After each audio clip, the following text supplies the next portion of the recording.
Olá pessoal, é uma satisfação estar palestrando para vocês nesse que é o primeiro congresso brasileiro de hematologia laboratorial online. Meu nome é Paulo Neto, eu sou farmacêutico bioquímico e venho falar para vocês sobre as alterações morfológicas nas síndromes mielodisplásicas. Para quem não me conhece ainda, eu sou farmacêutico bioquímico, possuo graduação em farmácia pela Universidade Federal do Ceará, mestrado em patologia pela mesma UFCE e possuo o título de especialista em análises clínicas pela nossa Sociedade Brasileira de Análises Clínicas. E é uma honra para mim estar podendo compartilhar um pouco para vocês sobre esse tema que é bastante desafiador na nossa hematologia.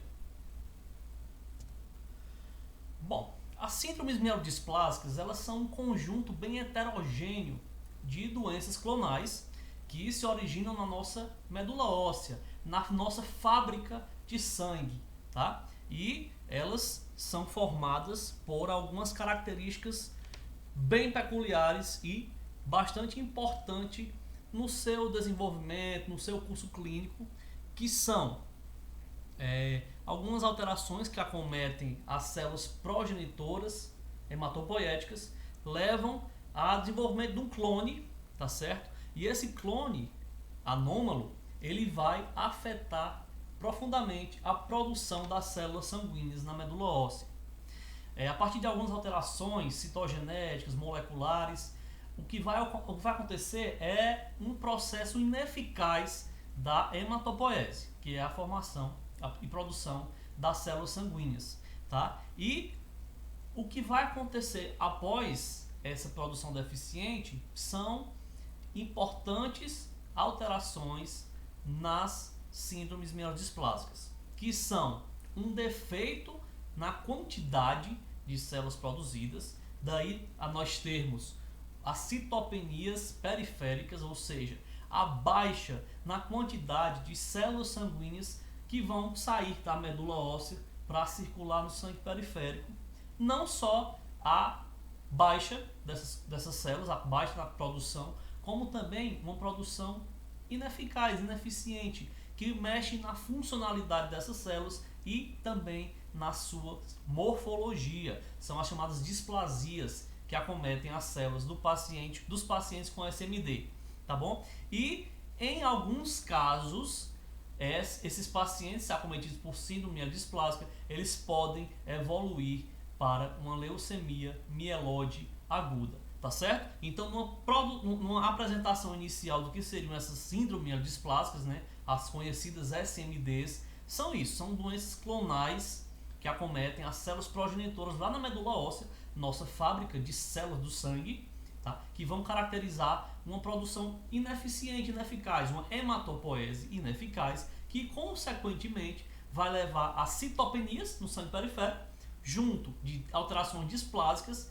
e em cerca de 30% dos pacientes há uma evolução dessa SMD para uma leucemia mieloide aguda, tá ok? Então essa seria a engrenagem no desenvolvimento dessas síndromes, dessas doenças, dessas neoplasias hematológicas. Bom, e como se originam? Bom, existem uma classificação em duas formas, duas maneiras de como essas síndromes mielodisplásicas se originam.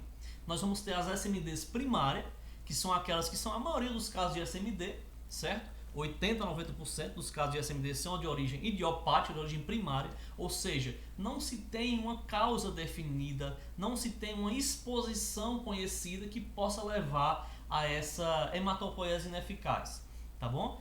Pode ter origem a alterações citogenéticas, moleculares, que algum desses pacientes apresentam. E tem as SMDs secundárias, que aí sim nós temos como, de repente, saber o que levou a essas alterações na medula óssea, porque muitas vezes são pacientes que são expostos a agentes mielotóxicos, ou seja, pacientes que fazem tratamentos com quimioterapia, com agentes quimioterápicos, que são expostos à radiação ionizante, pacientes que têm muito contato com agrotóxicos, com benzeno, certo? Então, nas SMDs secundárias, teria como chegar à origem, de fato, daquela hematopoiese ineficaz na medula óssea. E alguns dados mostram, alguns estudos mostram que pacientes que têm outros cânceres, por exemplo, cânceres sólidos, ao realizar os seus tratamentos, ao realizar a sua quimioterapia, radioterapia, alguns deles podem desenvolver uma síndrome mielodisplásica cerca de 5 a 15 anos após essa exposição a esses agentes mielotóxicos. Por conta disso, são doenças, as SMDs de caráter secundário, que cursam de forma mais agressiva do que as primárias e também tem uma porcentagem maior de evolução para LMA. Ou seja, se cerca de 30% dos pacientes, de uma forma geral, evoluem para a leucemia, a maior parte deles é de pacientes SMD secundário. Portanto, a patogênese da SMD, ela envolve todo um processo de alterações que levam àquele resultado final que a gente viu das citopenias e um risco aumentado de evolução para leucemia mieloide aguda. Então, alguns pacientes que apresentam alterações genéticas, seja elas idiopáticas, seja elas secundárias a alguma exposição, elas vão desenvolver um clone anômalo, geneticamente instável, das células progenitoras hematopoéticas. Muitas vezes está relacionado essa condição de desenvolvimento desse clone neoplásico à própria senescência do sistema hematopoético. Tanto é que os pacientes que são acometidos com SMD, em sua maioria, são pacientes idosos. Tá bom? Então, além do próprio envelhecimento do organismo, né, o acúmulo de agressões ao nosso DNA, agentes genotóxicos, processos inflamatórios até no microambiente medular, favorecem a que os pacientes com idade mais avançada sejam aqueles mais acometidos pelas síndromes mielodisplásicas, tá certo? Então, são alguns dos fatores que levam ao desenvolvimento de um clone anômalo que vai sofrer alterações no seu processo de produção das células, né? Onde vai haver alterações de maturação e proliferação na produção das células, levando a essa chamada hematopoiese ineficaz, que é um ponto importantíssimo e que explica muitas coisas da nossa aula de hoje. Afinal, o nosso objetivo é expor para vocês as principais alterações na morfologia que acomete as células dos pacientes com SMD. Mas é necessário que a gente faça essa introdução antes para que vocês compreendam o que leva a gente de repente visualizar algumas alterações morfológicas lá no sangue periférico. Então tudo começa com essa série de alterações na produção, o que ocasiona a hematopoiese ineficaz e, em consequência, as citopenias, que nós já falamos, ou seja, a diminuição na quantidade dessas células que vão circular no sangue periférico e alterações na sua morfologia e funcionalidade. Então, alguns pacientes têm, além dessa hematopoiese ineficaz, eles continuam a sofrer uma evolução clonal que, além desse pontapé inicial de desencadeamento da neoplasia, eles podem ser acometidos por mutações adicionais que provocam essa transformação leucêmica. Então, por isso que cerca de 30% dos pacientes acometidos por SMD, eles evoluem para as leucemias mieloides agudas. Bom, como eu iniciei para vocês agora há pouco, quem é mais acometido pela SMD ou pelas SMD são os pacientes idosos. A incidência não é bem estabelecida, faltam dados epidemiológicos que nos deem maior embasamento, mas estima-se que no Brasil cerca de 7.600 casos surgem ao ano, tá? Isso na população em forma geral. Quando você passa para a população que tem mais de 65 anos, mais de 60 anos, a incidência aumenta bem mais quando comparada à população em forma geral. Porque, como nós já vimos, a própria questão do envelhecimento, da senescência do sistema hematopoético, sistema imunológico também, e a maior exposição, um tempo mais prolongado de exposição a danos, certo? Leva a uma maior propensão a desenvolver uma síndrome mielodisplásica. Como nós já falamos antes, 30% podem evoluir para leucemia, e é muito importante essas alterações que nós vamos abordar hoje, é muito importante que nós relatemos elas nos nossos exames laboratoriais para chamar a atenção, porque muitas vezes o diagnóstico de uma síndrome mielodisplásica ele é retardado, justamente porque em alguns casos são alterações que não são tão chamativas como em outros neoplasias hematológicos que a gente está acostumado a ver, tá bom? Então eu vou bater muito nessa tecla hoje das alterações morfológicas, porque além de ser o nosso tema dessa aula de hoje, é daí a nossa importância em auxiliar no diagnóstico e acompanhamento desses pacientes da síndrome mielodisplásica. Bom, as manifestações clínicas de início são bem gerais, são bem inespecíficas, tá certo? São em decorrência principalmente dessas citopenias que a gente falou e, por exemplo, a anemia é a das citopenias, podemos ter 3, né? A anemia é a que tem a que é mais comum entre os pacientes com SMD. Então, sinais e sintomas vão ser decorrentes dessa anemia, por exemplo. Então, os pacientes vão apresentar tonturas, dores de cabeça, cansaço, certo? Muitos deles vão ter neutropenias, então vão apresentar infecções mais frequentes. São pacientes que, por ter essas constantes infecções, às vezes se tiver plaquetopenia podem ter sangramentos. Então são pacientes que podem ficar hospitalizados, podem ter uma saúde mais debilitada por conta dessas citopenias e muitas vezes são pacientes que são dependentes transfusionais, ou seja, na síndrome mielodisplásica, geralmente essas citopenias são refratárias. O que é isso? Elas não respondem ao tratamento. Então, se é um paciente que tem uma anemia refratária, ou uma neutropenia refratária, ele é um paciente que, apesar de haver uma tentativa de tratamento, ele não responder a esses tratamentos, certo? Porque são refratários ao tratamento. Então, muitas vezes são pacientes que sofrem com essas citopenias e apresentam esses sintomas e sinais que são inespecíficos, né? Que são comuns a várias patologias. Portanto, o diagnóstico da SMD ele não é tão simples. A gente está falando aqui hoje de alterações numéricas, alterações na morfologia, para tentar ficar mais didático, para facilitar o entendimento, mas na prática não é tão simples assim se fechar um diagnóstico de síndrome mielodisplásica.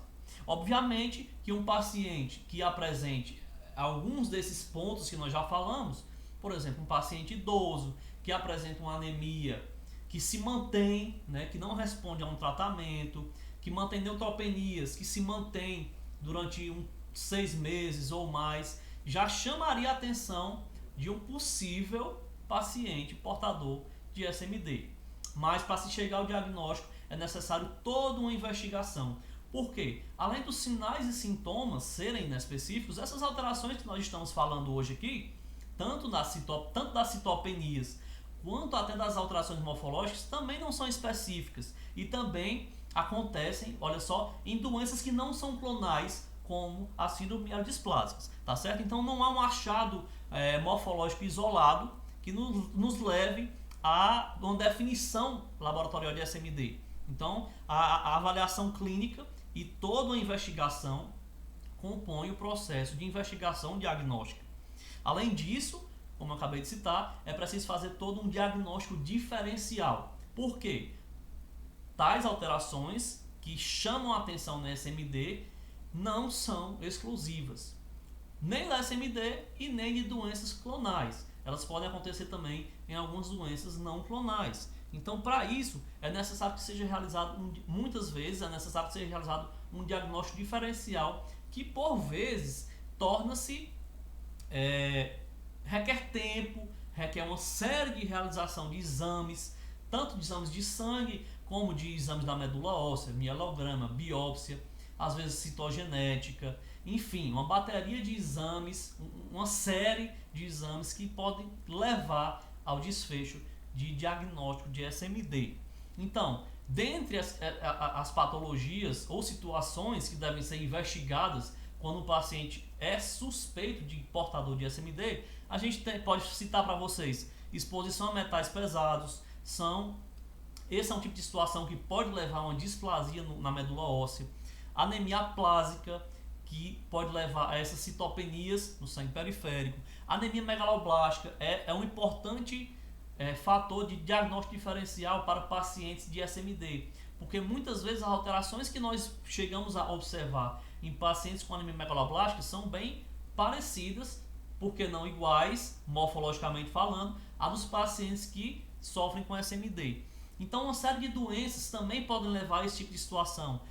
Calazar, disfunção tireoidiana, disfunções hepático-renal, algumas doenças autoimunes podem levar a citopenias, alterações displásicas, doenças virais, citomegalovírus, HIV e agentes quimioterápicos. Às vezes o paciente está fazendo um tratamento de um câncer não hematológico e essa quimioterapia pode levar a uma alteração na hematopoiese, pode causar displasia, pode causar citopenias e então entra também no rol da investigação do diagnóstico diferencial das síndromes mielodisplásicas. Então, muitas vezes o caminho é até longo para se fechar um diagnóstico de SMD. No começo eu falei, no começo dessa aula, que as SMDs, as síndromes mielodisplásicas, são um grupo de doenças hematológicas, de neoplasias hematológicas. Um grupo bastante heterogêneo. Eu falei para vocês no início. E para vocês terem uma ideia como é um grupo realmente bastante heterogêneo, as apresentações clínicas, por exemplo, variam de pacientes assintomáticos, pacientes que aparentemente não sofrem sinais e sintomas tão proeminentes, a pacientes que leucemizam, a pacientes que vão a óbito em decorrência de uma SMD inicial, certo? Então, assim, não só nesse caráter de manifestações clínicas e percurso da doença, mas também na própria classificação desses pacientes. Se é difícil fechar o diagnóstico, muitas vezes também é difícil chegar a classificar esses pacientes. Por quê? Porque são levados em conta as citopenias, quantas linhagens são acometidas com displasias, se é uma, duas ou três linhagens, a quantidade de alterações na medula óssea, como por exemplo sideroblastos em anel, vamos falar um pouquinho mais à frente, quantidade de blastos, seja na medula óssea, seja no sangue periférico. Esse é um ponto importante da SMD. A quantidade de blastos, ela pode nos revelar muita coisa. E a análise do cariótipo, a análise citogenética desses pacientes também é um dos fatores que são levados em conta na hora de classificar esses pacientes. Eu coloquei essa tabela aqui mais para ilustrar para vocês. Afinal de contas, nosso interesse hoje é falar de morfologia celular. Mas só para situar vocês na heterogeneidade das síndromes mielodisplásicas. Olha só, são vários os grupos onde esses pacientes podem ser classificados. SMD com displasia só em uma linhagem, SMD com displasia multilinhagem, SMD com sideroblastos em anel, SMD com deleção do 5q, deleção do braço longo do cromossomo 5 isolada. E aqui eu chamo a atenção que a gente bate muito na tecla de citopenias nas síndromes mielodisplásicas. Mas o interessante é que nessas SMD com deleção do 5q, ela cursa com pacientes com plaquetose. Os pacientes normalmente têm contagem de plaquetas aumentada. Então, para você ver como é uma doença bastante heterogênea. Até nisso ela tem as suas diferenças. E temos as SMDs com excesso de blastos, lembrando sempre para vocês que para que a doença seja considerada já uma leucemia, é necessário que os blastos perfaçam o número de 20%, seja na medula óssea ou no sangue periférico. Então, até 19%, num paciente desse que está em investigação, ele ainda é considerado como SMD. Se chegou a 20% ou mais, já se considera que esse paciente evoluiu para uma leucemia. Tem até o grupo de SMD não classificado, para vocês verem como são heterogêneos esses pacientes e como muitas vezes é bem difícil encaixar em um desses grupos, certo? Essa classificação é a mais atual que tem, de 2016 da OMS, para quem tiver uma curiosidade de fazer uma busca, é a classificação da OMS de 2016, tá? Dos pacientes com síndrome mielodisplásica. Eu não coloquei aqui porque não é o foco da nossa aula de hoje, mas até mesmo após classificar esses pacientes em qual grupo seria, existe também a chamada classificação de risco, onde a partir de alguns scores que são atribuídos a cada paciente, você classifica esse paciente de acordo com o risco dele, em muito baixo risco, intermediário, alto risco e muito alto risco. Também é interessante para quem tiver a curiosidade de dar uma pesquisada sobre os índices de score prognóstico dos pacientes com SMD, tá certo? É uma doença muito interessante, muito heterogênea e que realmente é desafiante, tanto para o hematologista quanto para quem está de repente analisando medula óssea, analisando sangue periférico de um paciente com a SMD. Bom, vou falar um pouco agora de alterações que nós encontramos no hemograma dos pacientes com a síndrome mielodisplásica. São alterações, como a gente já iniciou, tanto na quantidade, tanto alterações numéricas no hemograma, geralmente citopenias, quanto na morfologia dessas células. Portanto, são alterações que chamam a nossa atenção nas SMDs, principalmente as citopenias, mas como eu falei para vocês, pode ser só em uma linhagem, pode ser em duas ou três, e às vezes, né, dependendo da situação, como a gente viu, pode ser até que o paciente tenha uma plaquetose.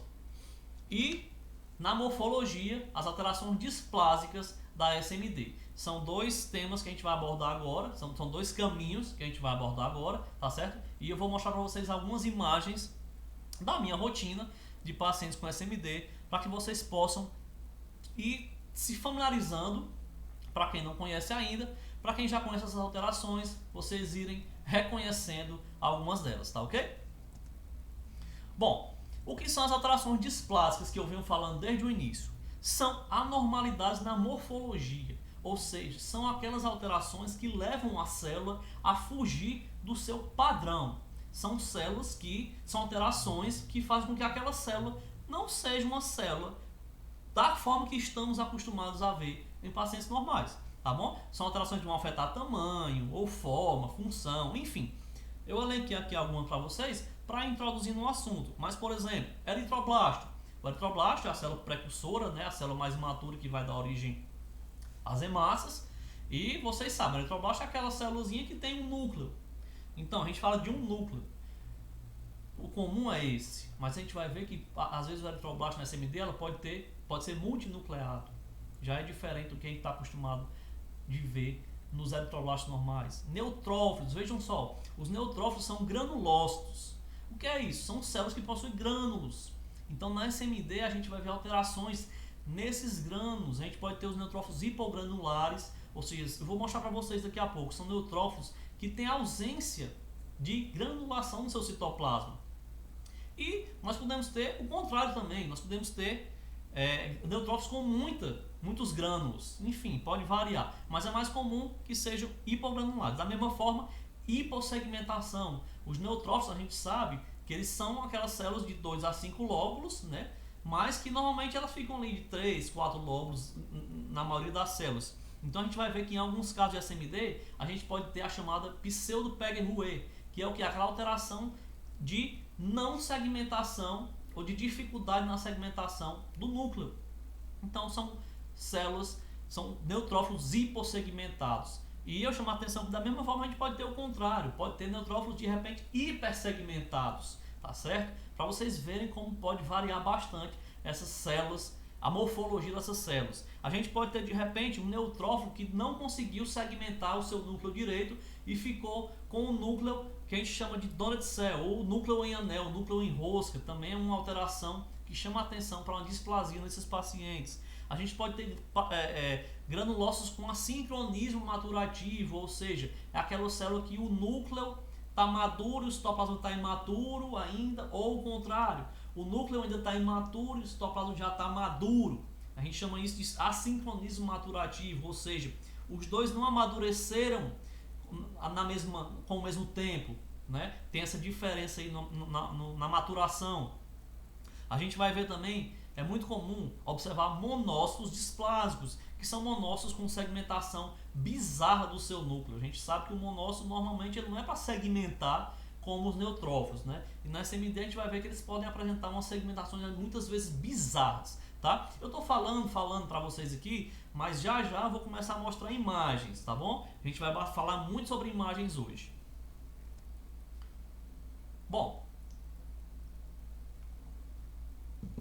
no eritrograma, a gente pode ter normalmente anemias normocíticas normocrômicas ou macrocíticas com anisocitose. A anisocitose é uma alteração muito comum nas SMDs.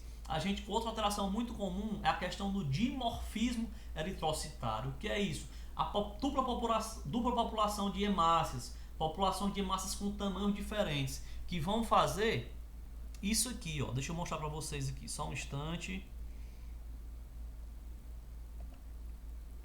Vai fazer isso aqui, ó. Isso aqui é o dimorfismo eritrocitário.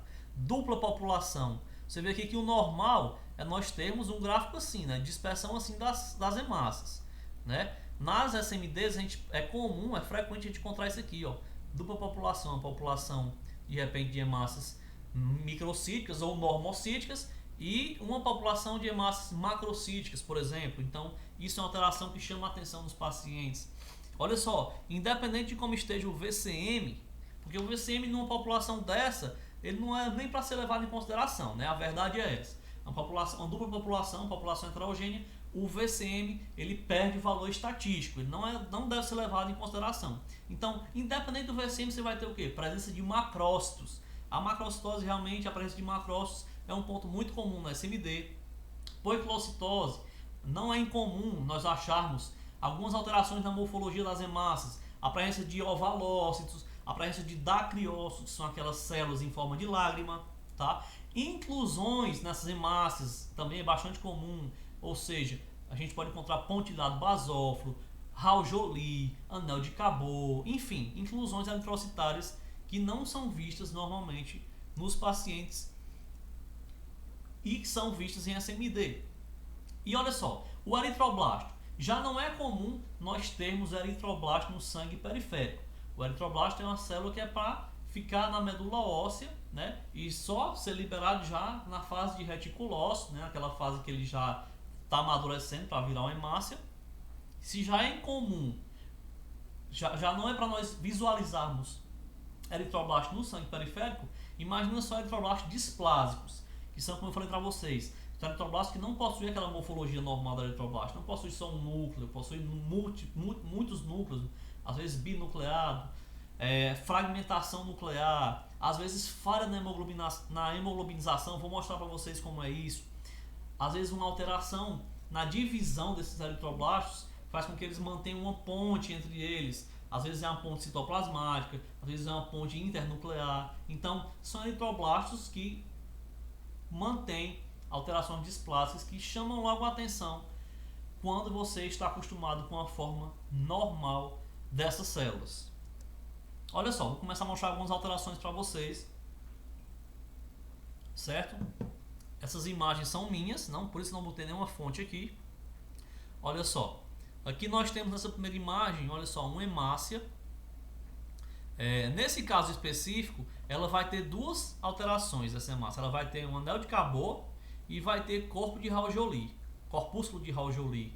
Ou seja, isso aqui é indicativo de uma deseritropoese, ou seja, uma produção de hemácias anormal, certo?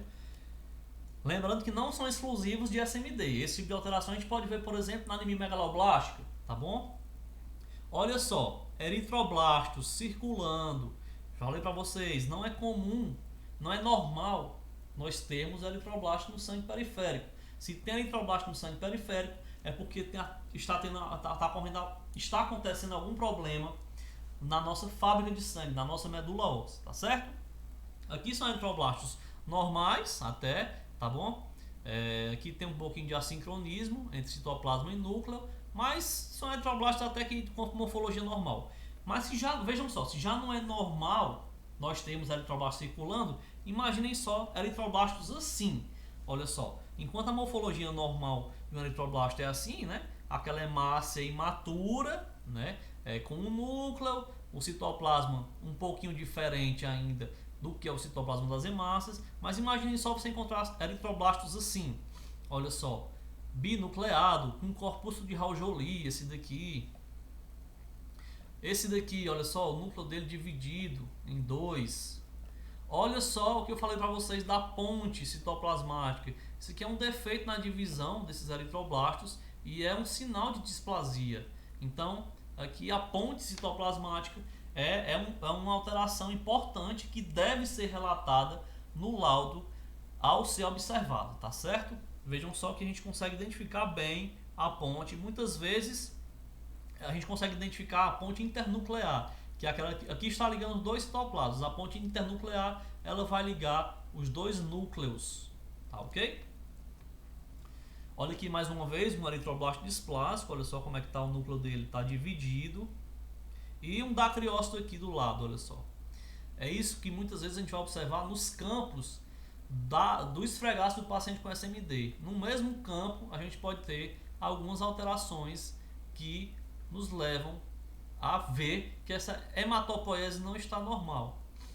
Também é frequente, é comum a gente observar essa situação aqui, olha só, eritroblastos em diferentes estágios de maturação.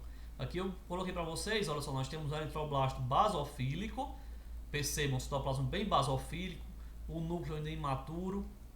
Aqui nós temos o eritroblasto policromático, você vê que em relação ao basofílico, eritroblasto basófilo, ele já perdeu um pouco da basofilia, né? O núcleo já está mais maduro. E vejam só o eritroblasto ortocromático, como ele já está com o citoplasma bem mais próximo à cor do citoplasma dos eritrócitos e um núcleo bem mais condensado. Então, essa sequência aqui que eu mostrei para vocês ficou bem didática para a gente mostrar que é comum ver nos pacientes com SMD a presença de eritroblastos em diferentes estágios de maturação e assim deve ser reportado também.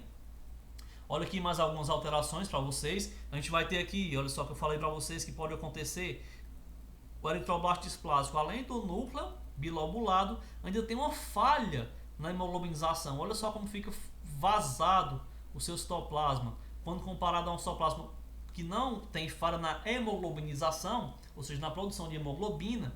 Olha só que ele fica totalmente preenchidozinho, apesar de ser displásico esse aqui, mas você vê que o citoplasma está totalmente preenchido, esse que eu estou falando aqui, ó. Mais displástico, você vê aqui um núcleo bilobulado, mas percebam a diferença para o citoplasma desse eritroblasto. Esse eritroblasto tem falha na sua hemoglobinização.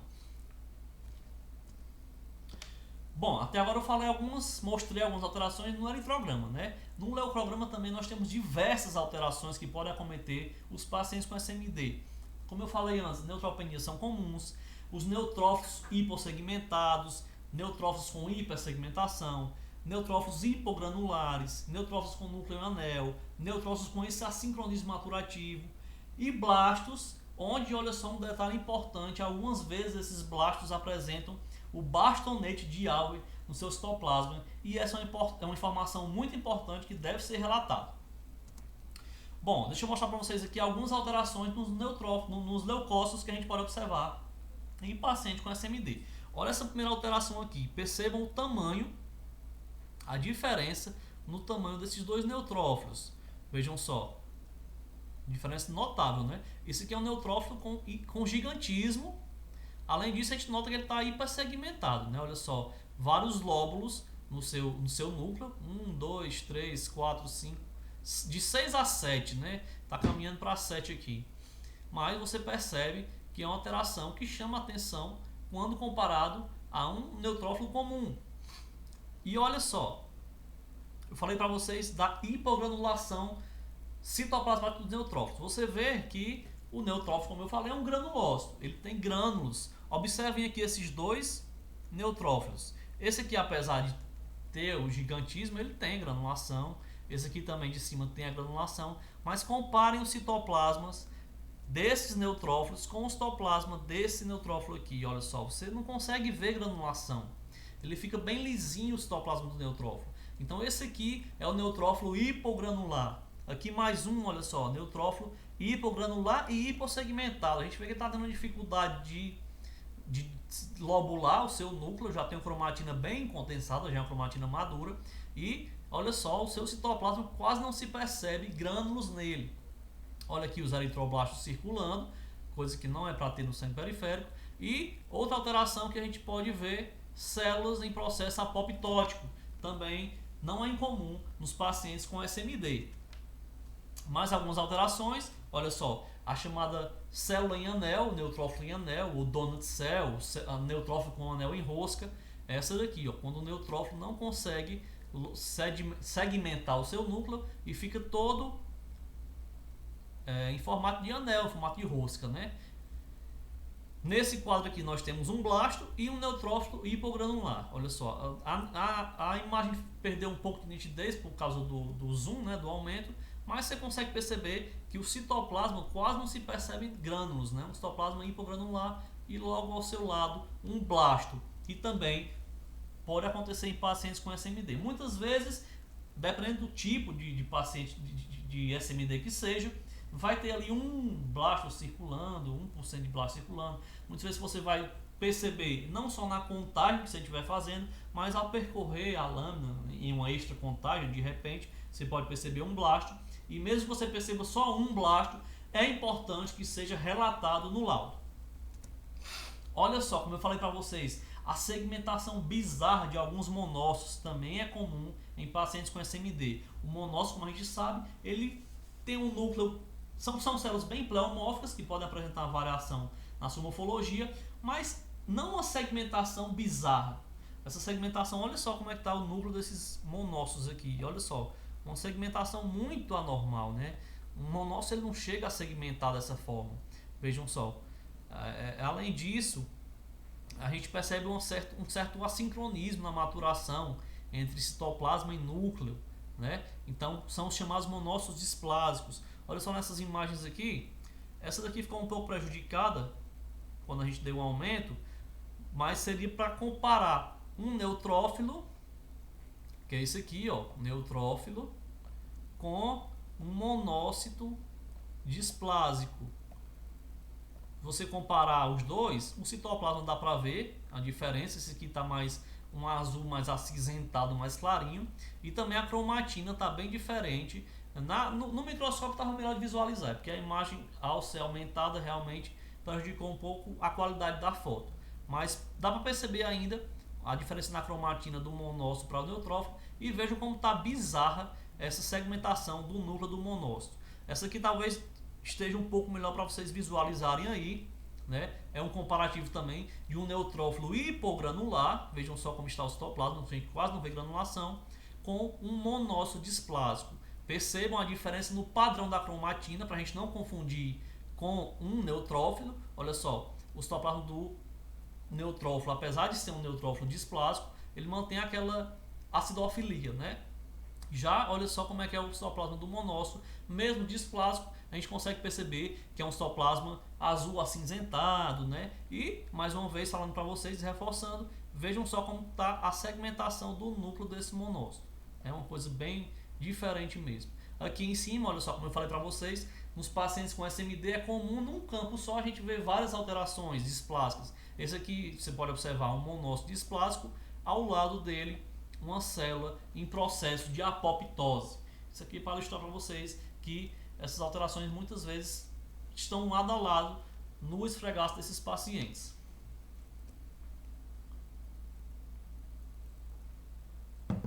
Aqui mais uma alteração, olha só. Percebam aqui que às vezes fica até difícil você delimitar o citoplasma do neutrófilo, porque é um neutrófilo hipogranular. Mas vou ajudar aqui para vocês, vejam só, esse aqui seria o citoplasma. E olha só como fica bem lisinho, né? Às vezes você nem consegue, às vezes se confunde até com o fundo do esfregaço. E aqui um blasto, para vocês, percebam a cromatina frouxa do blasto. Olha aqui mais uma vez, olha só essa imagem. Você vai ter uma ponte citoplasmática, né, entre neutrófilos com falha no processo de divisão, e ao lado dele aqui um blasto, olha só. O neutrófilo aqui ainda tem um pouquinho de granulação, mas tá quase que igual aqueles que a gente mostrou, né? O citoplasma bem clarinho. Aqui tem diminuição na quantidade de grânulos. Olha aqui mais uma vez para vocês, um blasto, aqui é paciente com SMD, um blasto e o neutrófilo hipogranular aqui ao seu lado. E olha só essa imagem, eu fiz questão de botar para vocês, apesar que deu uma atrapalhadazinha no local aqui, tinha um pouquinho de corante que agrupou aqui, né? Mas queria mostrar para vocês aqui, olha só a presença de um blasto com bastonete de Alve. Bastonete de Alve, essa estruturazinha aqui no citoplasma, olha só. E deve ser relatado no laudo. Isso é informação muito importante, tá? Olha aqui mais uma vez um campo. Num campo você consegue ver eritroblasto displásico, olha só, em processo de mitose. Você consegue ver blasto, tá? Aqui, olha aqui de baixo, ó, um neutrófilo hipogranular, você quase hipogranular hipossegmentado, né? Você vê aqui quase não percebe citoplasma. Aqui é o chamado célula pelgueroide, né? O pseudo-pelguerrouet, tá, ok? São alterações que são bastante comuns. Como eu falei para vocês, é frequente a gente ver campos onde várias dessas alterações podem estar num campo só. Aqui já foi de um paciente que evoluiu de SMD para leucemia mieloide aguda. Você percebe que num campo só nós temos aqui 3 blastos. Então, essa contagem dessa paciente estava elevada, com certeza, ela não recordo agora, mas devia ter mais de 50%, 60% de blastos.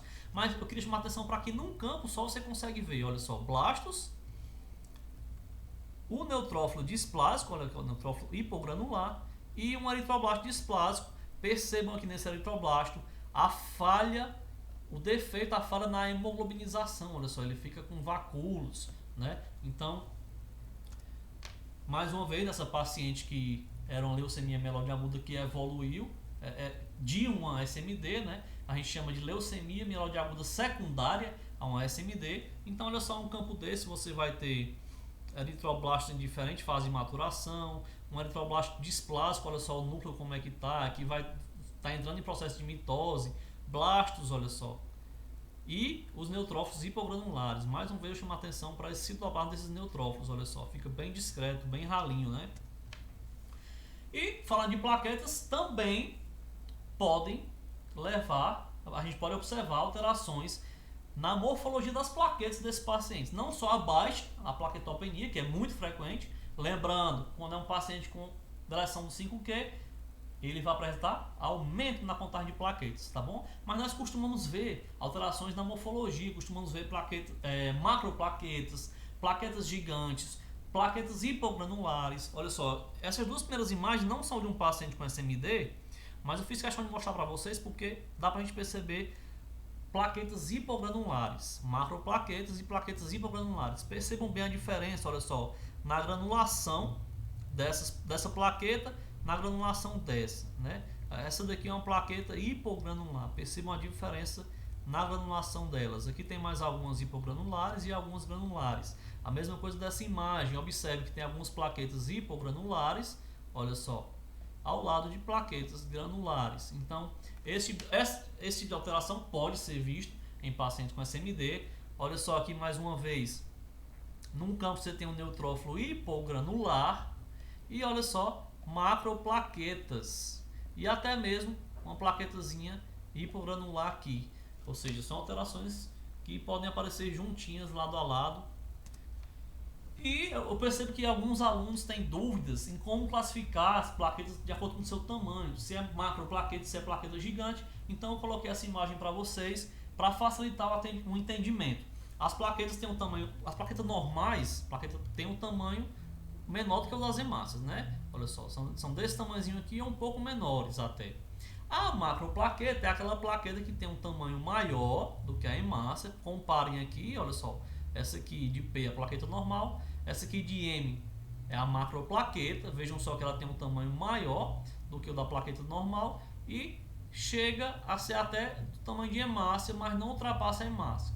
Já as plaquetas gigantes, onde tem um G aqui, elas são aquelas plaquetas que têm tamanho maior do que o das hemácias. Comparem só para vocês verem, tá bom? Então fica aí essa imagem para vocês melhorarem o entendimento de como classificar em macroplaqueta ou plaqueta gigante. Para isso a gente compara com o tamanho dos eritrócitos, tá certo, pessoal? Bom, e essas alterações, se a gente vê no sangue periférico, também são observadas no mielograma, são observadas na medula óssea. Então, eu coloquei para vocês aqui algumas imagens, um agrupamento de imagens, muitas dessas eu já falei para vocês ao falar de alterações de hemograma, mas vale destacar que tanto na linhagem eritrocitária, como granulocítica, como na megacariocítica, nós observamos displasias na medula óssea também. Olha só, os sideroblastos em anel, que é uma importante avaliação, porque pode classificar esses pacientes em SMD com sideroblastos em anel. Olha só, alterações no megacariócito, podem apresentar fragmentação nuclear, células binucleadas e outras alterações que fogem ao padrão normal desse tipo de célula, como nós já falamos aqui, células pelgueroides, né? Células com gigantismo, olha só, é muito comum de se observar na medula óssea desses pacientes, né? Aqui mais uma vez, olha só, megacariócito hipolobulado, micromegacariócito, multinucleados também, são alterações displásicas frequentes na medula óssea desses pacientes, tá bom? Foi mais a título de aumentar um pouquinho a informação para vocês, mas são, além de todas aquelas que a gente viu que acontecem, que a gente observa no hemograma, elas também são observadas na medula óssea, tá certo, pessoal? Bom, essa foi a minha contribuição para o Congresso Brasileiro de Hematologia Clínica e Laboratorial Online, tá certo? Meu muito obrigado pelo convite, obrigado a atenção de vocês para essa aula de hoje. Tá aí os meus contatos, o meu e-mail, o meu Instagram, onde eu posto alguns casos, algumas imagens, tá certo? Se eu deixar alguma dúvida aqui, vocês podem entrar em contato, que eu faço questão de tentar ajudá-los, tá ok? Muito obrigado pela atenção de vocês e a gente se vê numa próxima oportunidade, tá bom?